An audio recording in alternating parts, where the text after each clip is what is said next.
Woo! Hi guys. Happy Thursday. We live. Episode 84.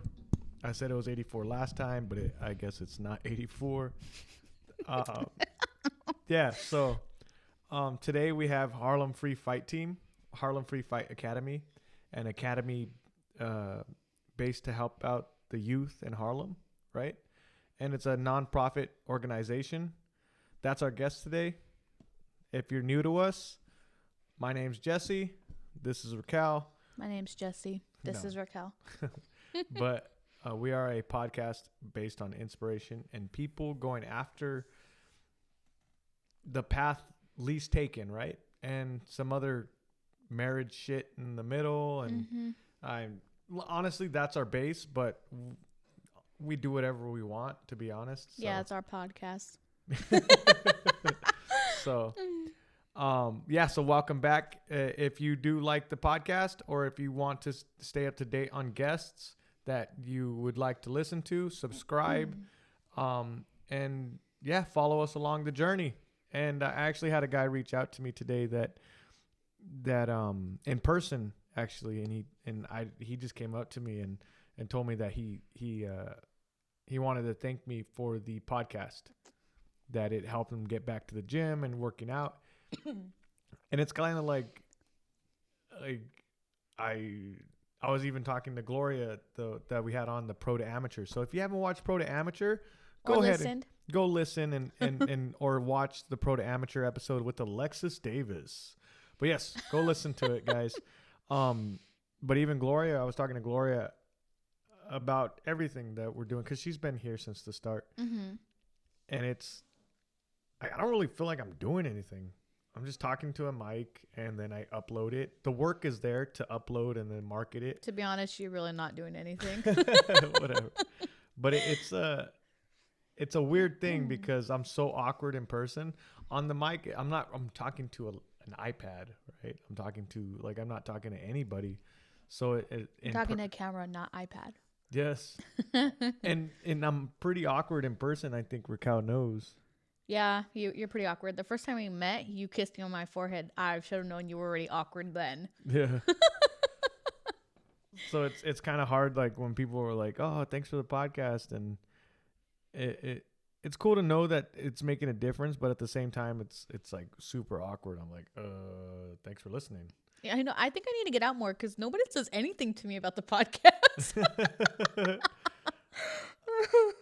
It's just I'm at the gym and all that stuff. So I'm here making macarons, making cookies, I've seen making dog treats.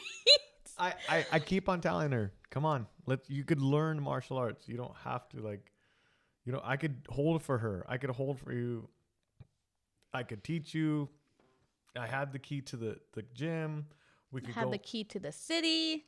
Not the city yet. Practically. But yeah, like it's hard to get you motivated to do like physical activity, right?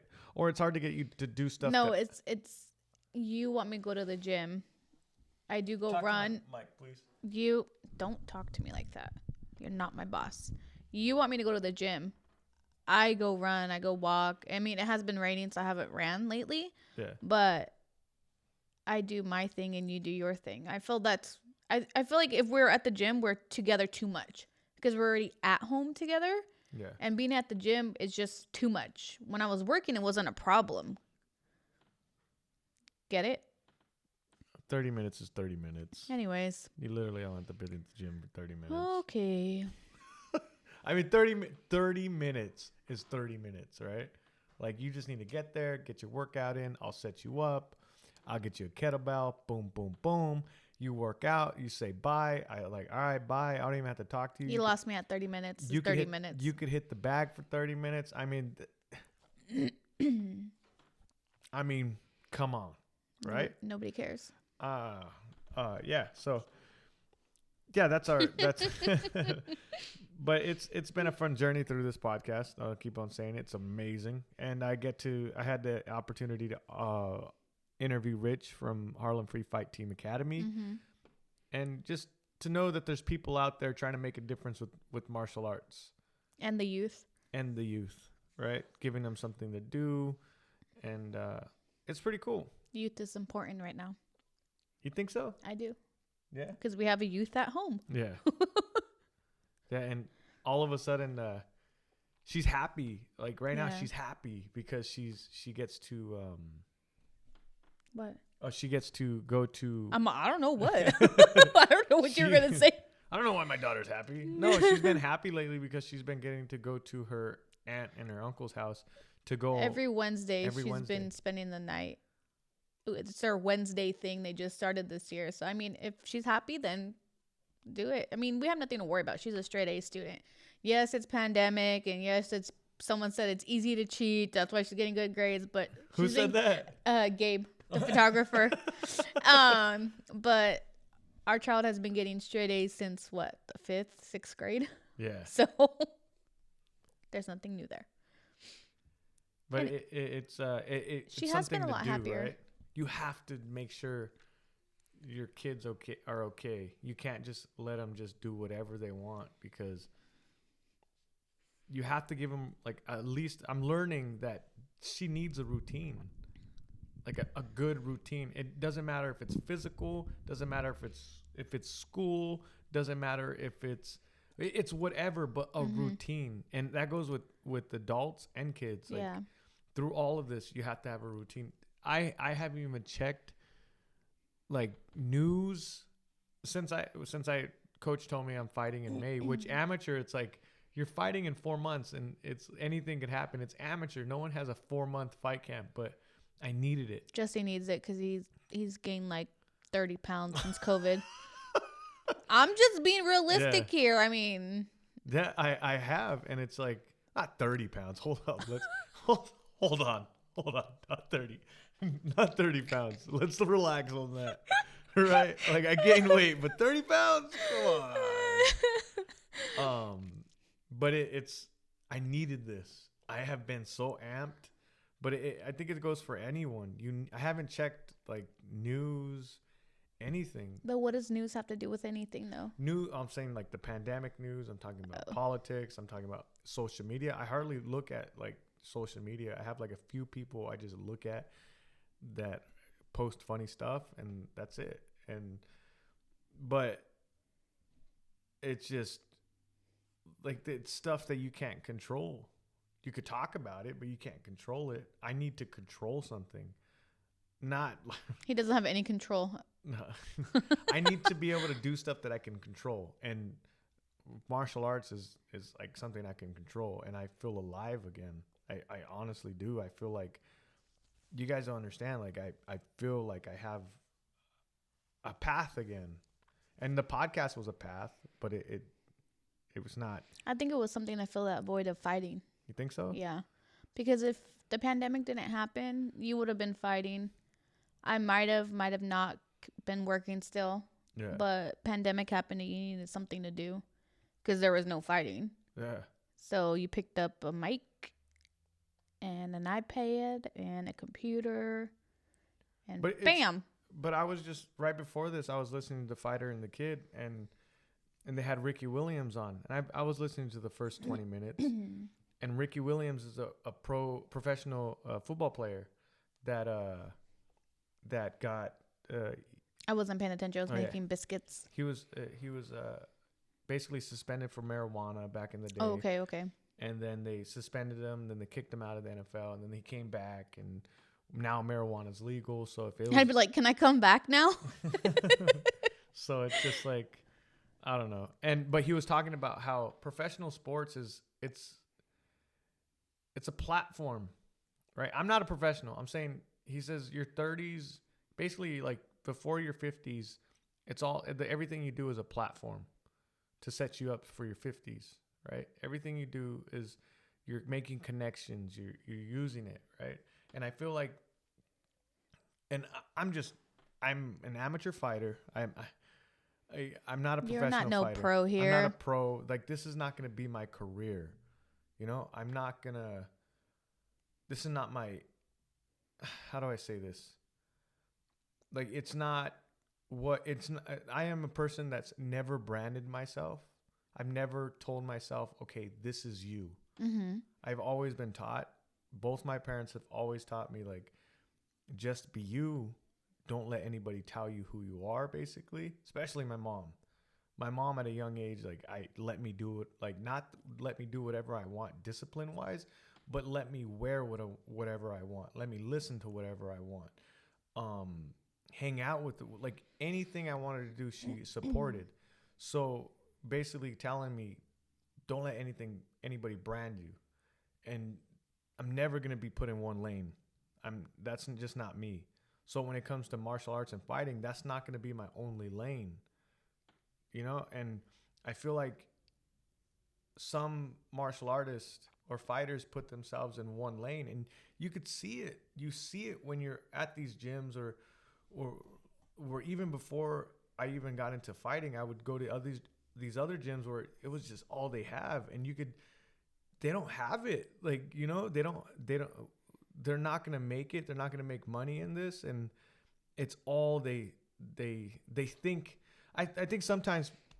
What was the conversation? How did we get to this? About Ricky Williams. Oh, okay. Yeah, sorry. Because he was talking about it's a platform. Okay. Right.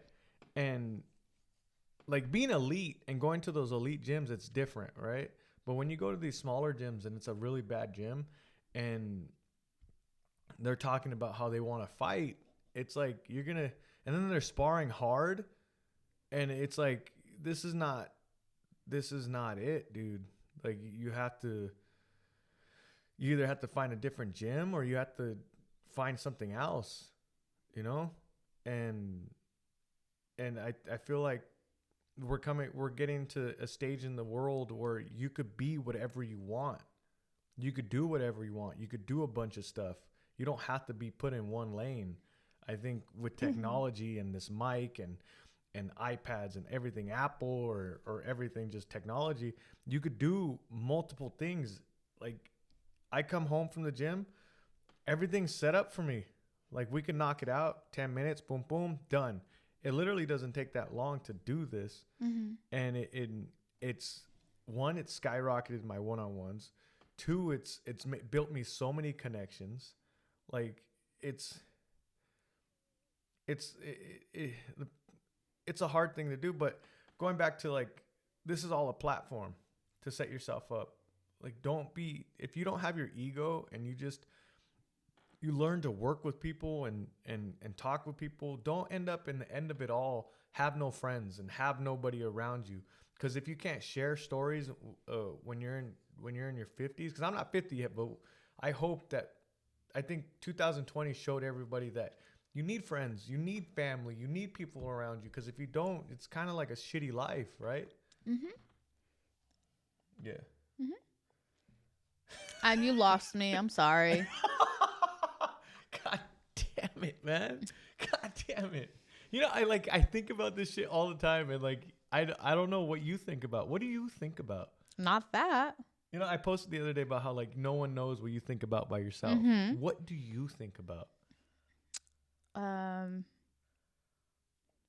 don't know. Like, what am I gonna cook for dinner? Am I just fucking crazy? I don't think you're crazy. I just think everybody's mind works different. Yeah. Like, that's I need to get out of the house more. Yeah, it might be that. Like, that's what I think about. Like, I need to go spend a night at my cousin's house. But no, like, seriously, like, my parents, they never told me to stay in one lane. And I'm lucky that I had other people around me that helped me. Do you not know how I grew up? Like, yeah, I do. But it's like, it's like, I always, you know me since the start that we've been together. I've always, before we even got married, I was like, do whatever you want. You could do whatever you want. You're capable of this. You could do it. Right? Yeah. And it's like, you are talented. You're doing all this stuff at home. It's like, you wouldn't be able to do this if you weren't talented. Yeah, I do a lot of shit. You know? I made the dog a bandana, but it's a cheetah print on a boy. Sorry, guys. Oh, that was funny. I thought it was funny. But I think it comes down to bringing it all together, like finding one thing to focus on. Because if you really think about it, I only have two things. What? The podcast and fighting. Like I focus on them. What about us? What about your family? I'm talking about what I do. What I'm passionate about. It's like two things. Boom, boom, and that's what I'm doing. Are we before those two things or after those two things? You guys are the reason why I'm doing. But are still then we're before it. Yes. Okay then. Yes. Okay, go on with your life then.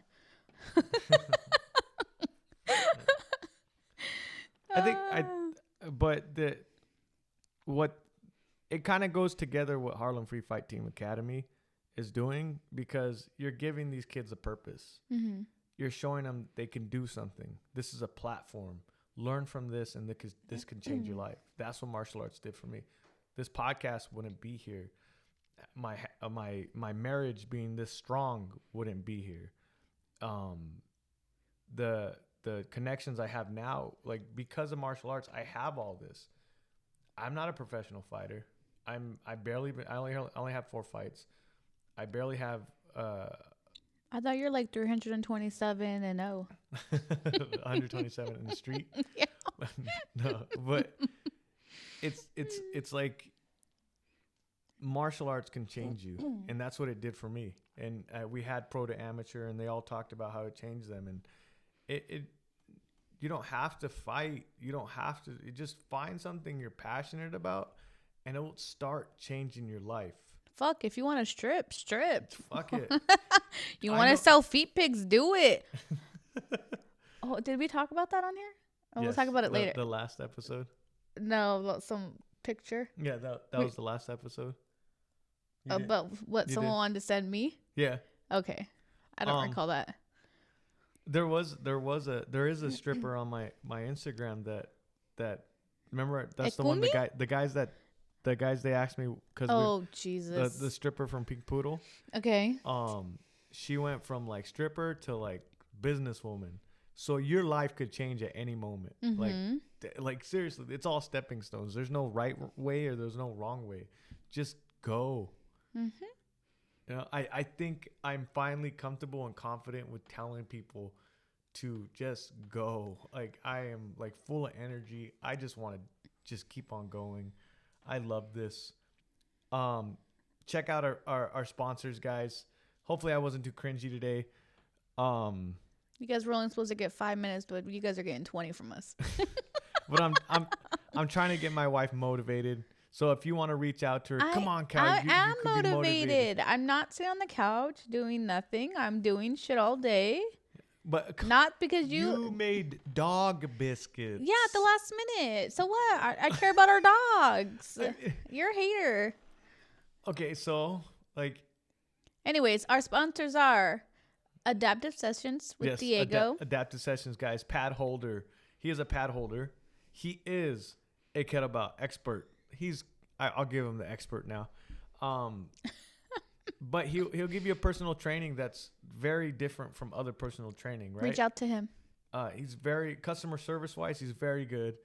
You'll enjoy his memes. He's the, but he literally is one of the nicest guys I've met, and through all this podcasting things. Give him a shout out, or just reach out to him. Reach out to him and try to get personal training from him. He's open to having clients, and it's one-on-one, so there's not gonna be like a big group or anything. Yes, one-on-one. One-on-one, so you're not worried about being around other people. Exactly. So go learn. We're just talking about learning martial arts and working out. That's perfect. He's right there, guys. And our new sponsor for the month, it's going to be Monterey Travel Lodge, guys. If you guys mention the Hassle of Hair, you will get 12% off on your stay. Mm-hmm. So go out to there. If you're going to be near Monterey or be in Monterey and you want to stay there for Valentine's Day, go check them out, guys. Go get a room, or if you just need a break from this quarantine, guys. Yeah. And all of this and things not being normal, and you just need a break from everything, or work, or all that stuff, or training. If you're a martial artist, go to Monterey Bay Lodge, get 12% off when you mention the Hassle of Hair, and have a good time, guys. So, Harlem Free Fight Team Academy was our guest today. They are a nonprofit organization that basically runs off of donations. So, and gives back to the youth. gives back to the youth. Not only do they have a GoFundMe or a way to give them money, but they're going to be coming out with rash guards. They're going to be coming out with being able to mail sweaters. Right now, it's only local in Harlem, but he's going to fix the website where you could actually order from them and they'll ship it out to you. Do they have a thing where people could donate, like on their website, like if they just? Yes. So it's all there on the link. I'll put the links below, and really want the little network that I have to get their rash guards, guys. Like, we're all supportive of each other. Let's get their rash guards. Let's support them, because I honestly think they're doing a great job and a good thing with martial arts. So let's support them. Let's give them what our little network is doing, support from our little network. And and subscribe if you haven't. If you're new, go ahead and subscribe.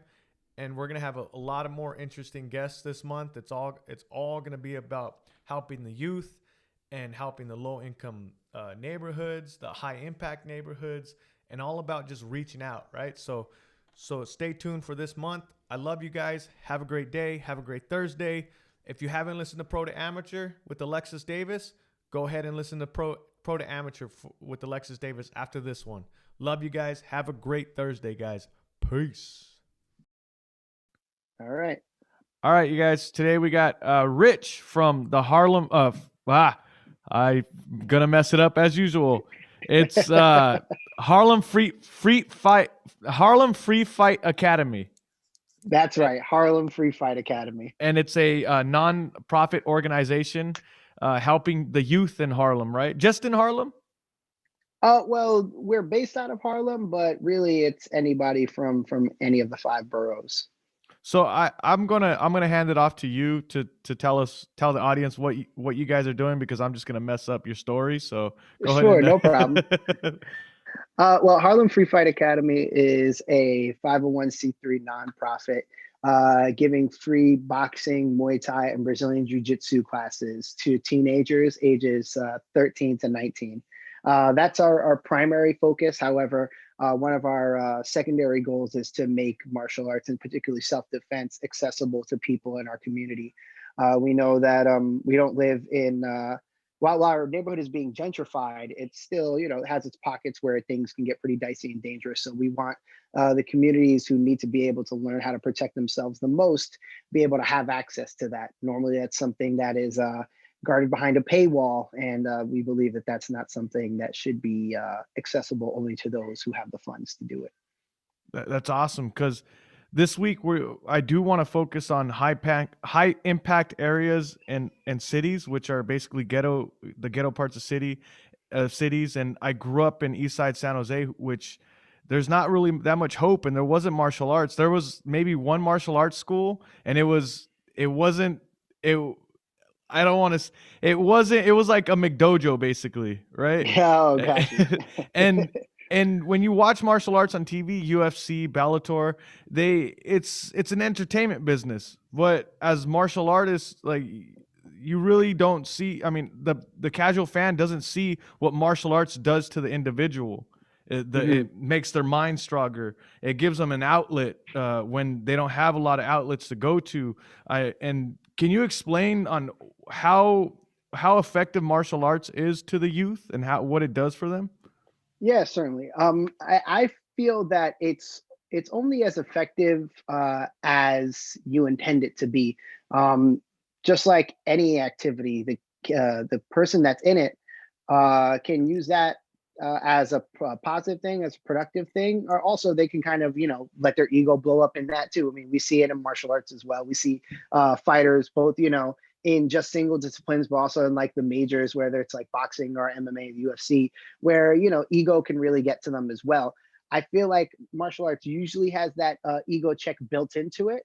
But I think it's really important and incumbent upon the coaching staff to be really trying to reel those kids in. And that's what we do. We're providing them with martial arts training, but also like subtly like trying to get in some mentoring ideas as well. So we're distracting them with hitting pads or with drilling and stuff, and we're asking them, how's everything at home? How's things going on with your mom or at school or whatever? And kids that are normally very, very guarded because, they are taught that sharing all these things, sharing how they feel about things, sharing what things are problematic for them is a weakness. So giving them something that distracts them, that keeps their mind off of the fact that there's somebody that's there listening to them, allows them to kind of say, oh, you know what, I have been having problems, or I've been feeling this way or that way, and they don't realize that they're letting their defenses down because they're busy hitting pads. That's awesome. And what led you to start this? Did you go through, like, what led you to start this program basically? Well, it's a little bit of my own experience as well. Getting in martial arts. So I started with boxing when I was younger, when I was in middle school, and then moved on to a MMA gym when I was still living upstate in Poughkeepsie, New York. Since then, I saw how it turned me from a kid that would always get bullied and always picked on, always the runt of the litter, so to speak. But I got some confidence. I was able to stand up for myself, not just like in self-defense situations, but also just it made me more confident outside of that as well. What really made me decide to do this outside of that is I was working for an organization that did in-school enrichment programs and after-school programs as well. And I would go into these schools all throughout New York City, and the kids loved the martial arts program, but it was kind of hampered by the bureaucracy of the New York State Department of Education. There's only so many things that we're allowed to do. We didn't have a lot of space. At times we were training in a hallway where like students and teachers and the janitor comes with the big floor buffer and everything. So we got to all move to like one single file line. And I said, well, why can't we just do this in a place that we have all the necessary equipment? We're not shackled by the red tape of the Department of Education, and the kids could feel like it's their own space. It's a thing that they could feel proud of. So me and my partner, Michelle, who we were in a relationship at the time. We're not now, but we're still working on building this nonprofit together.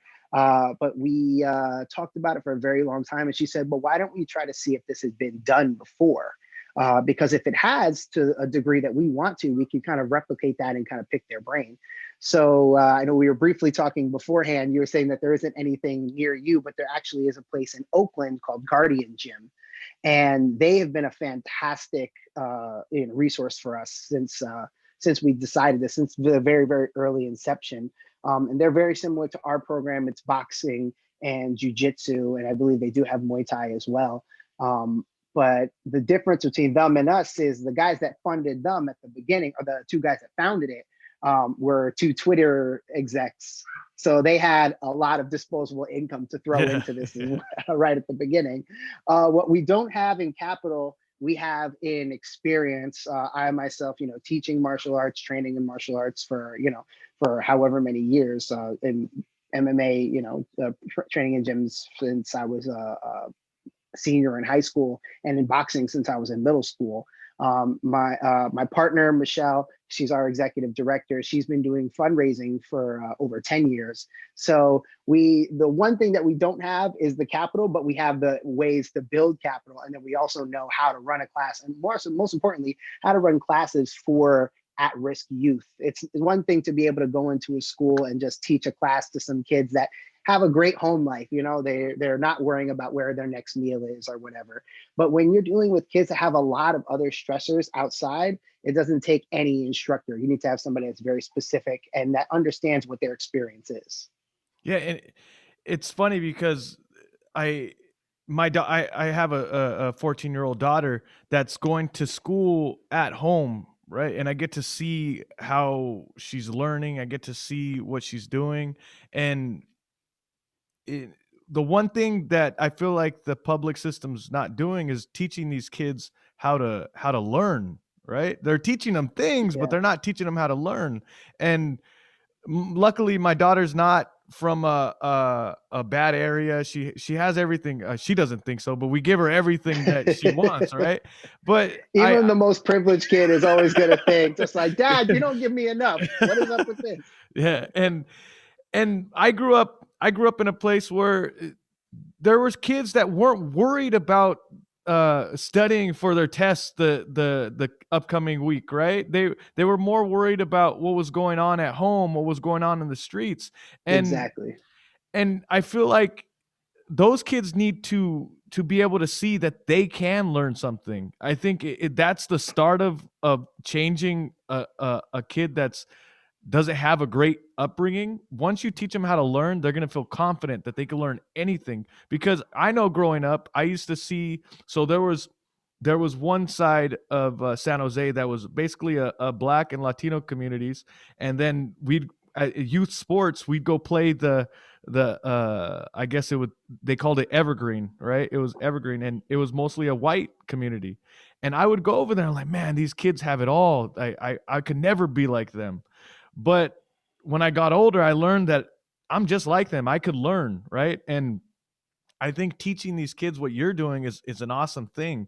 And the fact that they weren't I guess the bureaucracy or the city wasn't showing you guys love, I think they needed to, because what they're doing right now is not enough. And I think martial arts is where it's at for kids, basically. Yeah. Yeah. I mean, I understand the bureaucracy to an extent, especially because, where we're in New York City, the biggest public school system, in the country. Also, the most segregated school system in the country. Very, very segregated, and it shows. It shows based off of what blocks you're in. You could go to. I remember when I was working for that same organization. I would go to one school that was like absolutely horrible, and I would walk like several blocks over, walking to the train, and I would see another school that's in the same neighborhood, and it's another public school, but because it had been gentrified, and because of how the lining of the school districts work out, that school happens to be very, very affluent, and a lot of like upper middle class to upper class families in that neighborhood and in that school. So that doesn't mean that our program is only for kids of low income. We do have Black or brown kids and white kids as well. We have kids from different varying economic backgrounds as well. Our program is for everybody. Even though we're gearing it for the kids that might not ever have that opportunity outside of an organization like this. Yeah, and I guess I didn't want to put you in a box. Sorry for putting you guys in a box. No, not at all. But it's not only just for low income kids, basically, to be able to learn for public schools to teach them how to learn. It's for, I guess, every economic group, right? In the public system, teaching kids how to learn. And I found martial arts, and seeing what it's done for me, I think as martial artists, it's kind of our job to show the rest of the world how great it is for people. People think they watch Conor McGregor get knocked out recently, and they're like, oh my gosh, this is crazy. Why would anybody want to do this? But it's it's the grind. There's still a little bit of that even on my side. I watch it even at the highest level. I'm like, oh God. I mean, you've ever heard fighters say it themselves. It's like they're walking to the cage and they're like, what am I doing with my life? Like, this is my job. Yeah. This is my job, is I'm going to let somebody try to remove me from consciousness. It is wild. It is wild. It is wild, but it's the training that is involved with it that really helps people. Not everybody has to fight, right? And absolutely. The jiu-jitsu community is an awesome community, because most of those guys don't even have the dream of fighting, right? They just go in there and it's like, I want to learn something. I want this is like chess to me. It's a game. Let me learn and become a black belt. And I think it is our job as martial artists to show the rest of the world. What do you see a trend? Do you see it changing to the mainstream, basically, martial arts? I mean, it's always, like, thanks to the UFC and other organizations like it, like, of course, it's always growing, and people are more accepting of it. I think I think it's like I said before, it's a lot of like what transpires in the actual training rooms, you know? That's the things that people don't always necessarily understand. And like you said, mentioned that you don't have to be a professional fighter to do this. I think that's a big part of the perception that's changing now, is that people that train in this, oh, they might not want to do this professionally. There's a lot of other avenues. And that's actually one of the things that we talk about with our kids. It's like, you don't have to be, you know, Conor McGregor. You don't have to be Israel Adesanya. You don't have to try to aspire to that. If you want to, we're going to do the best that we can to get you to that level before you need to find a bigger gym to make that happen, or, you know, to travel to, you know, one of these mega MMA gyms, whichever one it might be. But in the meantime, just worry about, you know, training, enjoying it. And even if you do get to a level where you're like, I know this trade, I want to see how I could make money off of this, there's many other ways that we can do that. One gym that we had actually been pairing up with also when we were still in the infancy of creating Harlem Free Fight Academy is Ironbound Boxing, and they're in the Ironbound district of Newark, New Jersey. So not a great neighborhood, and they managed to build this boxing program. This guy Mike Stedman, who's a Navy vet, he boxed at the Naval Academy for a very long time, won several amateur titles. Very accomplished boxer, and he was like, I want to do something like this too. So his nonprofit is a little bit different in that it's a nonprofit and for-profit, in that they do corporate boxing classes as their for-profit. So they'll go to these major organizations and major corporate accounts like Spotify or like WeWork or anything else, and they'll sell corporate boxing classes, but they're also teaching kids, not only teaching kids how to box, but teaching kids how to teach boxing. Yeah. And that's one thing that we're doing now, because then they have employees right after that. They could take that kid and hire him and say, hey, I don't have anybody to teach the Spotify class at their corporate wellness event. Do you want to do that? And we'll give you $200 or whatever it is. And we're like, we could, you know, duplicate that same thing here. So, you know, we have kids that now know how to hold pads. And I'm like, all right, if you want to put up a thing in your neighborhood saying like, hey, I'll charge you, you know, however many amount of money or per hour to teach boxing lessons or to hold pads awesome. For you. So they all have a side hustle now, even during quarantine. And it's a beautiful thing to see. It's like, see, you didn't have to fight today. You didn't have to get punched once. You were able to make money. And now these kids are like, oh, we could find other ways to monetize this skill set. And it doesn't have to involve us risking brain damage. That's where I think the next evolution of the sport becoming more mainstream is recognizing that you don't have to be a professional fighter to train in this. That's awesome. And I was going to ask you, who's one of the, because I'm looking at your guys' Instagram and you guys show quotes from the kids, and it's like one, Jalen, he's 16. He says, it's a lifestyle. It's a family. It's Harlem Free Fight Team, Fight Academy. And it's just, you have more quotes. One says, Harlem Free Fight Academy has helped us feel more strong, more confident. It has helped us build character by using boxing. Caesar, 17. Who's one kid that's impressed you through all of this, that made a change? I mean, each and every one of them impressed me in their own ways.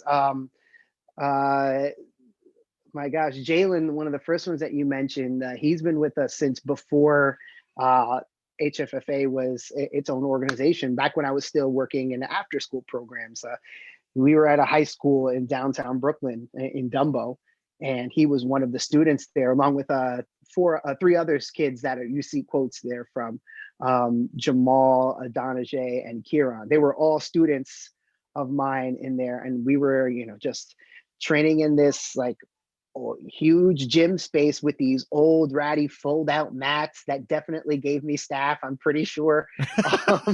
Can't confirm for sure, but by process of elimination. But he would always come. He was ready. He loved boxing. All the other kids too, they found their thing. You know, at first, none of them had ever trained in anything, you know, and to see these kids go from, you know, not having any experience in martial arts at all to now like loving it, and it's like their thing that they do full time. Caesar is another one. He actually had trained at several other gyms, and he found us, and he's like a monster, especially in boxing. We have one kid, Dre, that I actually just found. I just worked with him earlier today. He wrestled a little bit in high school, but he brings that sort of like wrestling mentality to everything that he does. So he shows up early, ready to drill. Even if nobody else is there, he's like, all right, I guess I'm training for myself and I get a private lesson. And he just constantly shows up early, stays late. And there's other kids too that have always impressed me. They always find ways, each and every one of them is so different from the other.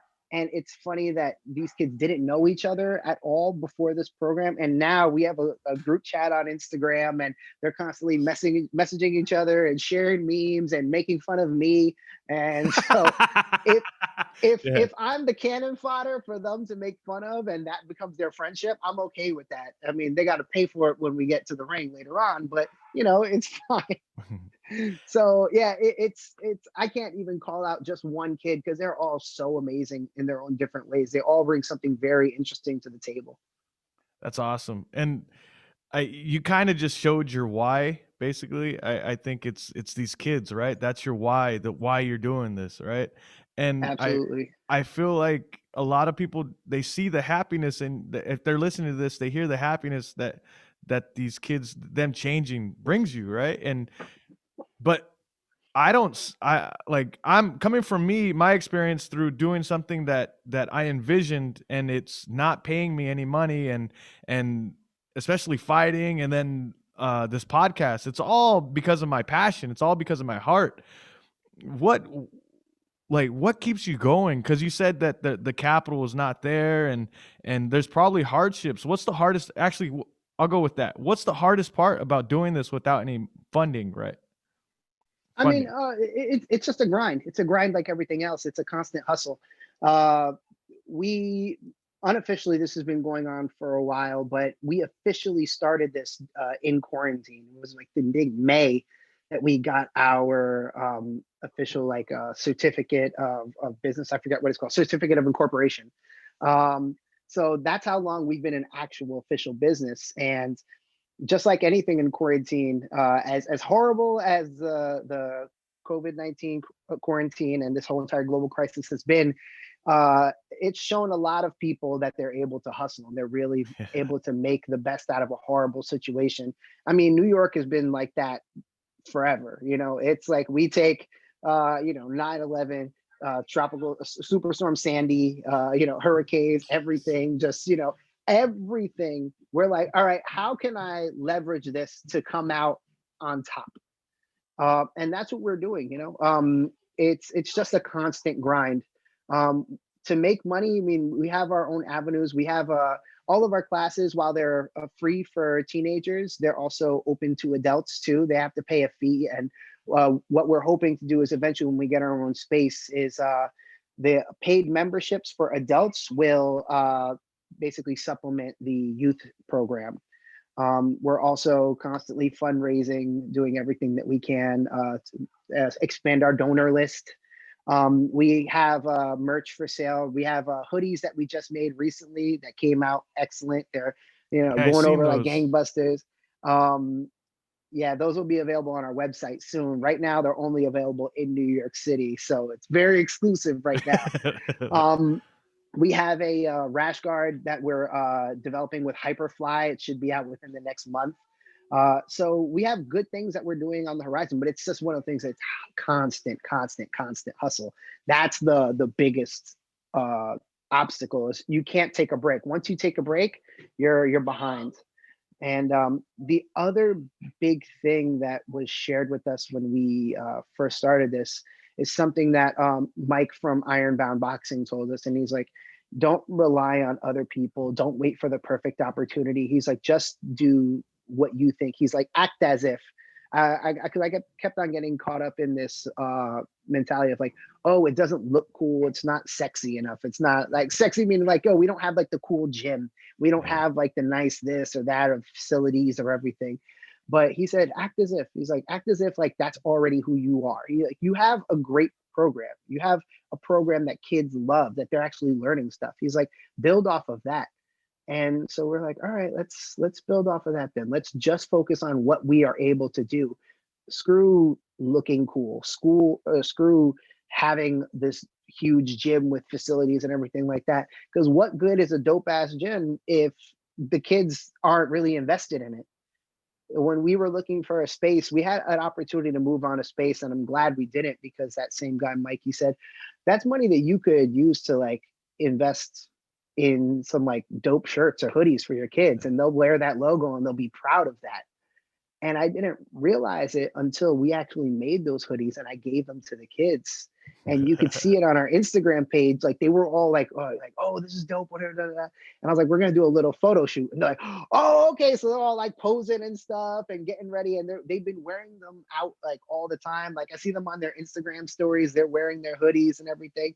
And it really means something to see them proud of this brand that we're building, because it's not just my brand, it's theirs. This is something that they have some skin in the game. This is something that represents them. That's amazing. And I, through this podcast, through my journey through martial arts, I realized something, that the old school way of thinking for martial arts, it was everybody wanted it to be profitable. When it got like mainstream, everybody wanted to be profitable. So a lot of people built castles. I call them castles. These huge gyms, right? And they wanted the next CrossFit. They wanted the next CrossFit program. They wanted the next big superstars as UFC fighters. They had thousands of people coming in, and it kind of took away from what martial arts is about, and that's community, right? What you're doing is a community, and I think it's way bigger than what these big names, I'm not going to name any of them, but what these big name gyms are doing. And there's nothing wrong with that. Make your money, build on that, but at the same time, you're not truly helping those that can't get to you. If it's $100 and something to get in, then who are you helping, right? I don't know. What you're doing is I really love it. And thank you. Yeah, you're welcome. If that makes any sense, does that make sense? Yeah. I mean, I don't think there's it's I'm always torn, because martial arts, like I said, is to engage in combat, a way to protect yourself, a way to do a lot of things, and it sucks that that's behind a paywall. At the same time, I understand that every skill can be monetized. Everything that you can do can be monetized. And hey, we're living in a time where everybody got to make money. Everybody has to make money. Like I said, it's hustle season right now. Yeah. So find your side hustle, find your grind, whatever you can do to stack your paper up as high as you can before you leave this earth. I understand that mentality. I also understand, though, that there is a middle way. There's a way that you can, provide for yourself, provide for your family, but then also be able to have enough in excess to say, I can give back. I know not everybody has the capacity to do something crazy, world changing. Like not everybody has the energy or time to start a nonprofit. Yeah. In fact, I would encourage most people not to start a nonprofit. It's so time consuming. You're definitely not going to get rich off of it for sure. So for people that are thinking, oh, I'll just start a nonprofit and I'll be the executive director and I'll just get these kickbacks. I was like, it doesn't work like that. It does not work like that. But I think everybody in their own way, small or big, has a way that they can impact their community, and not like, donating to this thing or that thing, but I'm saying start local. Look at what's around you that you could help out with, because that's where your greatest impact is always going to be. The people that you see, maybe not every day, but the people that, you have some interaction with, those are the ways that you should be helping out first. Awesome. And that's what I was going to ask you. Is this your full-time job? Yeah, I mean, I do some private lessons and things on the side as well. I'm hoping that once we can get our own space, that'll be able to increase. I also do at sometimes drive for Uber as well, do some Uber Eats stuff. It's a hustle, man. It's a hustle. Again, I mean, I'm fortunate enough in New York City to own a car, which not many people do. But with that, I'm like, all right, I have the ability to make money right now. When I lost my job at the beginning of this, because we couldn't do, like I said, I was still working at that after school program, but we couldn't do in-person learning. And then they were doing virtual learning, but just the money for it was just not right at all. So I had to scramble. I said I had to find a new side hustle. So started, delivering food, making a little bit of extra money, and then also teaching private lessons. And thankfully, that's been enough to help me be able to keep my head above water while I also then give so much time to this nonprofit. It's funny because I listen to Joey Diaz. I don't know if you ever heard of him, the comedian. Yeah, And in the yeah, beginning of the pandemic, he's stop worrying about stop worrying about what's happening now. It's not going to change. So go make that paycheck. Whatever you got to do, go make it. You know. yeah. And I think it was a reality check for all of us that couldn't make money at the time because of things going on, and like me, my one-on-ones just jumped. I had to start doing one-on-ones and yeah, they just jumped up. It's just you just got to hustle. That's all it is. And do you have any advice for people trying to start a nonprofit organization? Don't do it. You said that before, but is there like what are the first steps? Realistically, if somebody wants to do it, I would say be hyper focused. Be hyper focused. Don't worry about trying to add all these things to your program that sound good. I mean, I was talking with the people from Guardian Gym and Sasha, who is their, I believe, their director of operations. He was our contact over there, and he said, "Man, he's like, there's so many mistakes that we made at the beginning of this." And I'm like, "How did you make mistakes that cost you so much money when you had so much money at first?" That's crazy. But I mean, he did a good job of directing us away from a lot of the mistakes that we could have made. Thank God. And same thing with Mike from Ironbound Boxing, but. I've realized that the network is actually a big thing too. The network of people around you that are doing the similar work. That's been a massive help. So search out people that are doing similar work to you. See if you could rely on them. Most of the time, if they're in it for the right reasons, they will give you any and all information possible. But just be hyper focused. Just know exactly what it is you're going to do. Like for us, it was like, oh, we're going to do boxing and jiu-jitsu. And we only added in Muay Thai later on when we were introduced to another gentleman, Jose Rosado or Jose Carlos, who just recently moved to Harlem. And he found us online and purchased one of our T-shirts. And after just talking back and forth and, finding out that he does Muay Thai, he was like, "I'd love to help. You guys want some Muay Thai classes?" We're like, "All right, cool." Because that's one thing that I know I don't have to teach. I'm like, "Great, you do all that by yourself. I'll support you whatever way I can, but at least I know I don't have to be there for that one because I'm like all over the place." But then like some people are saying like, "Oh, do you think about adding in like official mentoring or homework help or and it's just like too much. It's too much.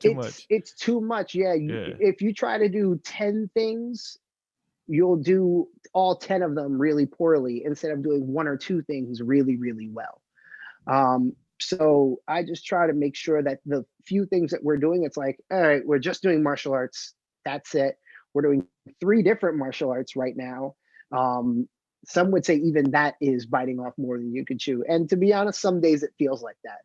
But I know that if we were trying to add all these other extra things as far as like youth development and, add somebody that is, a child psychologist or, like a social worker or, have like an official mentoring program or, homework help or educational services, we would just suck at everything that we do. It would just be too much. We'd be spread way too thin. So that's my advice. Just be hyper focused and then rely on those around you that are doing similar work. That's actually excellent advice, and it's something I learned later. And the people around me, I had started this podcast. I had started multiple projects. And I'm like, I'm going to help my city. I want to do this podcast. I want to train.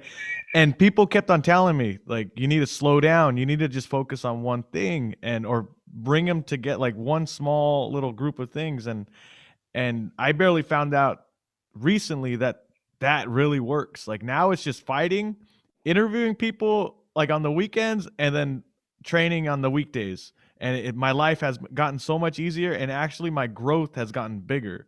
Right. And once you're hyper focused on a few things, then they get better. If you're hyper focused on a bunch of stuff, which doesn't even make any sense because you can't be hyper focused on a bunch of stuff, right?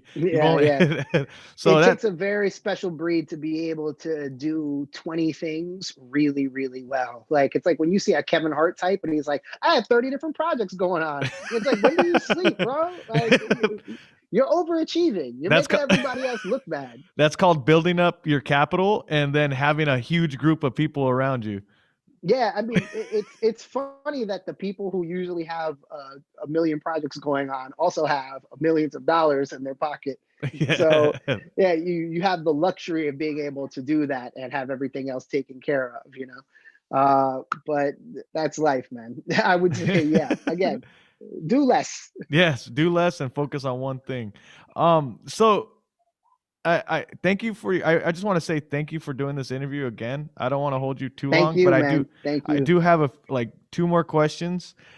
I have one, just basically, like, tell us your I kind of said that I knew what your why was when I heard about how you love seeing these kids change. But I really do want to ask you, what is because it takes a different kind of person to do what you're doing.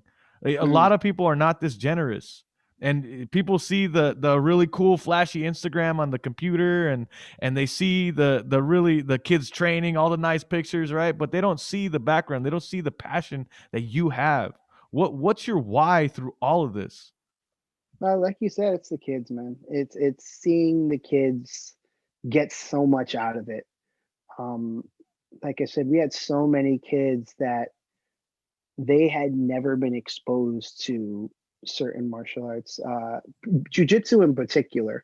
We know that jujitsu has a very high barrier of entry, especially in New York City, where you have some gyms that are, you know, $200, $220, $320 a month to train at.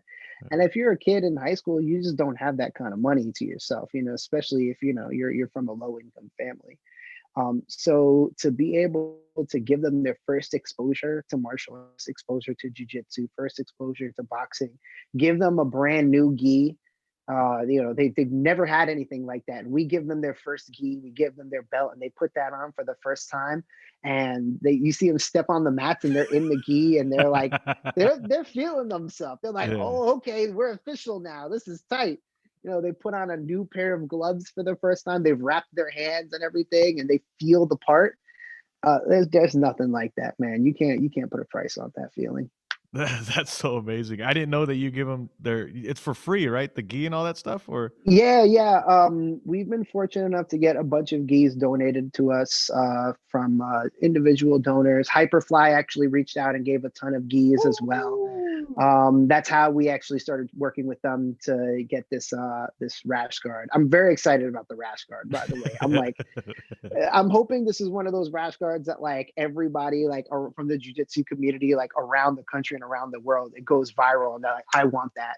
Because it is a fundraising item at the end of the day. But yeah, they donated gis. We've had you know, some of the people in the community, some like local like purple, brown, and black belts say like, hey, I have tons of gis that I just like I've just accrued through training over the years that don't fit me anymore or whatever. I put them in the dryer too many times. So here, just give it to this kid and that kid. So I'm like full up on gis. I was like, damn, how are we gonna get rid of all these gis? We have like, you know, especially at first we were like, we only have like 2 or 3 kids, and then it just started like yeah, after a while it was just I started getting like so many kids in. I was like, oh, we'll be fine. We'll be able to get rid of all these gis. And sure enough, now we're always taking donations, by the way, for anybody that's listening, of gloves, gis, rash guards, shin guards, also money. But anything that anybody wants to give us, we will always use. That's what was going to be my last and final question. And to the small little network that I have, I hope they support you. How do they support you? Basically, how do they buy stuff? How do they donate money? So they can go to our website, www.harlemfreefight.org. On there, you'll find our class schedule, our story, find more about myself and all of our instructors. We also have a link to our PayPal capital campaign, our donations, our fundraising campaign. We are not where we need to be, but we're significantly further than what we were when we started. Also on our website, there is a shop. It's not fully functional yet because we're still working out the kinks, but our hoodies are available. So if you're in New York City, you can get those in person. I personally deliver them to you unless you want to come to a class and pick them up yourself. But those will be available for ordering online soon, and so will our rash guards. And then follow us on Facebook, facebook.com/Harlem Free Fight, on Instagram @Harlem Free Fight. Even if you just follow us and then share our stuff on your Instagram page for all of your listeners, that helps a lot. The more eyes we get in front of this, that's always the best. Well, I can't wait for the rash guard. I'm actually gonna get one, and I hope there's a group of guys. I don't know if Josh is. I think you met Josh, right? Have you met Josh before? Yeah, Josh has actually come up to some of our classes, and actually when we were doing outdoor jujitsu over the summer, which was a lot of fun. But yeah, he came to a couple of those classes. Yeah.